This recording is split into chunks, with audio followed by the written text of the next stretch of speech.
No, takže tetujeme moju ruku, hlavu, tam, kde je nedokončené fuck the system.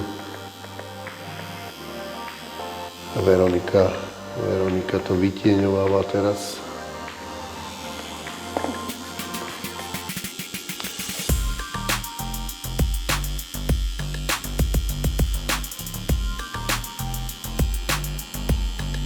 Ihlička do pokožky je vždy nepríjemná, ale nie je to nič také, čo by sa nedalo vydržať.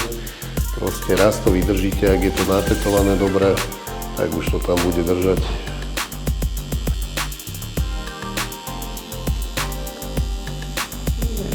Ak niekto bude chcieť vstúpiť do klanu Fuck the System na stránke fuckthesystem.sk,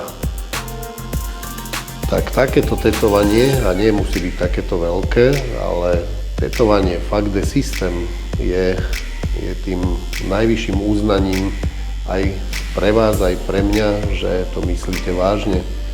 Takže takých ľudí, keď nájdem, tak to bude úplne super. Takže poďme sa tetovať, ukážme systému, že my nie sme žiadne systémové ovce, otroci, ani občania, ani osoby. Sme živé ľudské bytosti.